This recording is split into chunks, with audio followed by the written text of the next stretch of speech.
গত বছর ২০২৫-এর ১লা অক্টোবর দুর্গানবমীর দিন আমার এই ভিডিওটা করা। আর আমি ২০২৬-এ বসে ভয়েস ওভার দিচ্ছি এই ভিডিওটার। ভিডিওটা করার কারণ ছিল কারণ গত বছর আমরা আমেরিকার একটা বিখ্যাত জায়গার ফল কালার দেখতে গেছিলাম। সেই জায়গাটা এতটাই অপূর্ব সুন্দর, জায়গাটা তো প্রথমত একটা ড্রিম ডেস্টিনেশনের মতন ছিল। কোনোদিন যে যেতে পারবো এত তাড়াতাড়ি যে স্বপ্ন সেটা পূরণ হবে কোনোদিনই ভাবিনি। যাই হোক, তো জায়গাটা এতটাই অপূর্ব সুন্দর, মনে দাগ কেটে গেছিল। আমরা আমেরিকার বিভিন্ন জায়গাতেই বছরে ২ বার করে বেড়াতে যাই। তো সব জায়গাতে গিয়েই তো ন্যাচারালি ফটো, ভিডিও সব কিছুই তোলা হয়। কিন্তু এই জায়গাটা এতটাই অপূর্ব সুন্দর ছিল, আ মাঝে মাঝেই মনে পড়ে।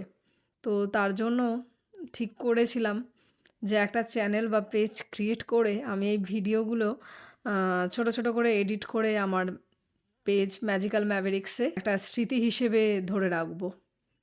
আমার এই ম্যাজিক্যাল ম্যাভেরিক্সে সবাইকে স্বাগত জানাই।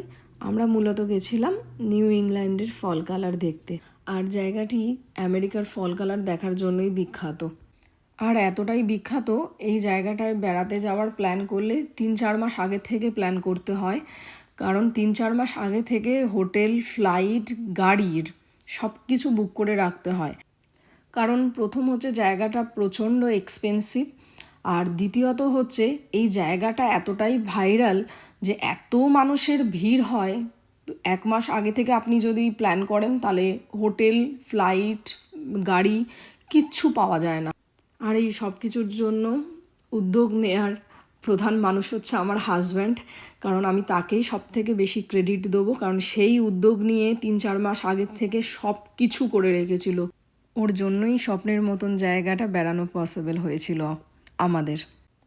আমরা প্রথমে আমাদের নিয়ারেস্ট এয়ারপোর্ট থেকে বস্টনের পথে যাত্রা করেছিলাম ফ্লাইটে করে। দেন বস্টনের সেই রাত্রিটা আমরা একটা হোটেলে থাকি। পরের দিন আমরা গাড়ি নিয়ে লং ড্রাইভ করে নিউ ইংল্যান্ডের পথে বেরিয়ে গেছিলাম।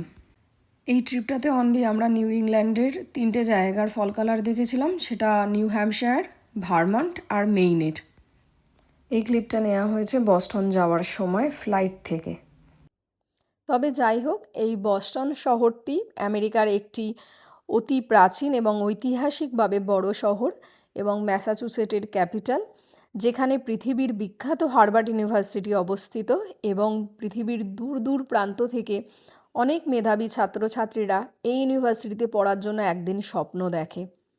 এছাড়াও বস্টনে বিভিন্ন public garden, public library, John F কেনেডির মূর্তি, জন এফ কেনেডির লাইব্রেরি, আরও অনেক কিছু দর্শনীয় জায়গা আছে। তবে এই ট্রিপে আমরা বস্টন ঘুরিনি। আমাদের ইচ্ছা আছে আগামী কোনো এক সময় আমরা বস্টন শহরটাকে আলাদাভাবে ঘুরে দেখব। এই ট্রিপে আমরা শুধু ফল কালার দেখতে গেছিলাম। এটাই সেই বস্টন এয়ারপোর্ট।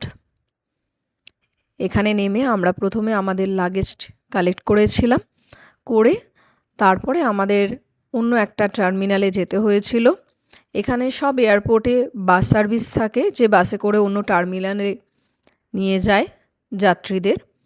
তো আমরা সেরকমভাবে সেই বাসে করে অন্য টার্মিনালে গিয়ে আমরা আমাদের রেন্টাল কারটাকে তুলেছিলাম, যেটা আগে থেকে প্রি বুক করা ছিল অনলাইনে। এই সেই বাস যেটি করে আমরা অন্য টার্মিনালে গেছিলাম। এটাই সেই বাসের ভেতর। আমরা চলে গেছিলাম রেন্টাল কারটা তুলতে ওখান থেকে, আর কিছু ইন্স্যুরেন্সের পেপার ওখানে সাইন করতে হয়।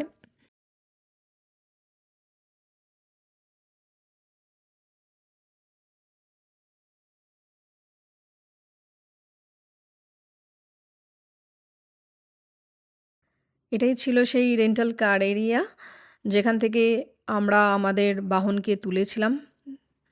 আমরা নিয়েছিলাম RAV4, এখান থেকে আমাদের গাড়ির চাবি দিয়েছিল, যেটা করে আমরা পুরো ট্রিপ ঘুরে বেরিয়েছিলাম। এই সাদা গাড়িটাই আমরা নিয়েছিলাম। গাড়িটা ভালোই সার্ভিস দিয়েছিল পুরো ট্রিপে আমাদের।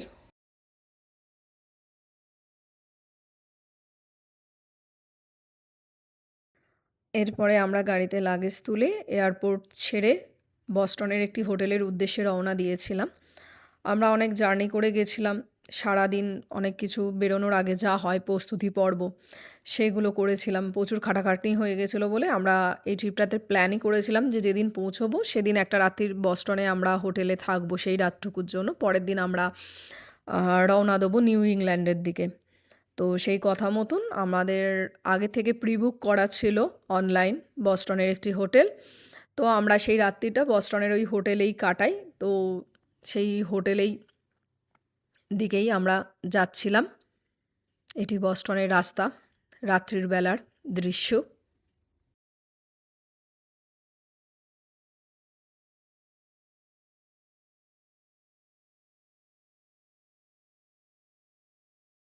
এটি ছিল সেই এক রাত্রির জন্য থাকার জায়গা বস্টনে, যার নাম ছিল হ্যাম্পটন ইন। আমি গাড়ির পার্কিং খোঁজার জন্য হোটেলের ভিডিওটি ভালোভাবে নিতে পারিনি। আমি একটি ছবি নিয়েছি যেটি আমি ভিডিওর সাথে লাগিয়ে দেবো। এই সেই হোটেলটি যেটিতে আমরা এক রাত্রির জন্য ছিলাম। এটি সেই রুম ছিল হোটেলের যেখানে এক রাত্রি কাটিয়েছিলাম। রুমটি মন্দ ছিল না এক রাত্রির জন্য। বাথরুম, শাওয়ার এরিয়া, একটি কিং সাইজ বেড, একটি কোট এরিয়া, তার সাথে আয়রন, দেন একটি ডেস্ক এবং টিভি, সোফা যেমন এখানে হোটেলে দেয়া থাকে ঠিক সেরকমই ছিল। এক রাত্রির জন্য পারফেক্ট ছিল। এরপরে এটি ছিল পরের দিন সকালবেলার একটি ছোট্ট ক্লিপ, যখন আমরা স্নান সেরে রেডি হয়ে হোটেলটি ছেড়ে দেওয়ার জন্য বেরাচ্ছিলাম ব্রেকফাস্ট করতে। এই হোটেলে কমপ্লিমেন্টারি ছিল ব্রেকফাস্ট। তো আমরা ব্রেকফাস্ট করে এসে লাগেজ নিয়ে তারপরে বেরিয়েছিলাম। এই সেই আমাদের ব্রেকফাস্ট, যেখানে আমরা নিয়েছিলাম bagel, scramble egg, chicken sausage, coffee আর বাচ্চার জন্য অরেঞ্জ জুস আর পটেটো টটস।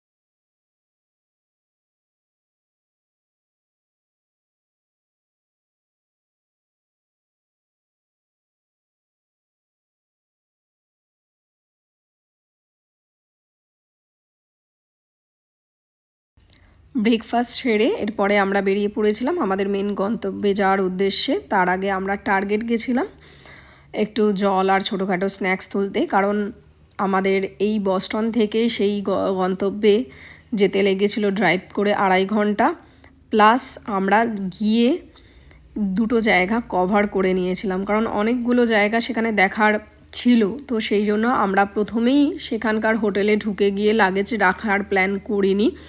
যতটা সম্ভব হয়েছিল সেদিন আমরা ঘুরে নিয়েছিলাম। তো সেই কারণেই আমরা প্ল্যানই করেছিলাম যে এখান থেকে ছোটোখাটো স্ন্যাক্স আর জল একটু তুলে নিয়ে একেবারে রওনা দেব। আমেরিকার অন্যান্য ঝাঁ চকচকে শহর এবং রাস্তাঘাটের তুলনায় বস্টন শহরটি এবং বস্টন শহরের রাস্তাঘাটও অনেক পুরনো এবং প্রাচীন দেখা যাবে আমার এই ভিডিওটাতে। কারণ আমি আগেও বলেছি বস্টন শহর আমেরিকার সবচেয়ে পুরনো এবং প্রাচীন শহর। তাই এখানকার রাস্তাগুলোতে বেশ খানাখন্দতেও ভর্তি ছিল। আমাদের গাড়ি বেশ অনেকবার জার্কিং হয়েছে। তবে বস্টন শহর একটি ব্যস্ততম শহর এই স্কুল এবং কলেজের জন্য। বেশ ভালো আমরা ট্রাফিক পেয়েছিলাম সেই সময়। এই সেই বিখ্যাত বস্টন শহরের একটি ঐতিহাসিক পুরনো টানেল, যার ইতিহাস আমি আমার একটি ছোট্ট গল্পের মাধ্যমে আগেই শেয়ার করেছি। এই বস্টন শহরের পুরনো রাস্তাঘাট, উঁচু উঁচু বিল্ডিংগুলো দেখাতে দেখাতেই আমি আমার বেড়াতে যাওয়ার প্রথম পর্বটা, এই বস্টন শহরের ছোট্ট জার্নিটুকু এখানেই শেষ করি। এরপরে আগামী পর্বে আমাদের যে মেন ডেস্টিনেশন নিউ ইংল্যান্ডের যে ছোট ছোট ক্লিপগুলো ক্যামেরাবন্দি হয়ে আমার কাছে রয়েছে, সেইগুলো দেখার সুযোগ সবাইকে করিয়ে দেবো খুব তাড়াতাড়ি। আমারও ভাল লাগবে সেগুলো একটি ভিডিওর মাধ্যমে রেখে দিতে স্মৃতি হিসেবে। তো চলুন, টাটা, এখানেই সবাইকে ধন্যবাদ। আমার ভিডিওটাকে দেখার জন্য। আর ভিডিওটি ভাল লাগলে সবাই একটি করে লাইক, শেয়ার আর কমেন্ট করবেন এবং আমার চ্যানেলটিকে সাবস্ক্রাইব করবেন ইউটিউবে। আর ফেসবুকে আমার একটি পেজ রয়েছে, সেটাকে ফলো করবেন। ধন্যবাদ সবাইকে।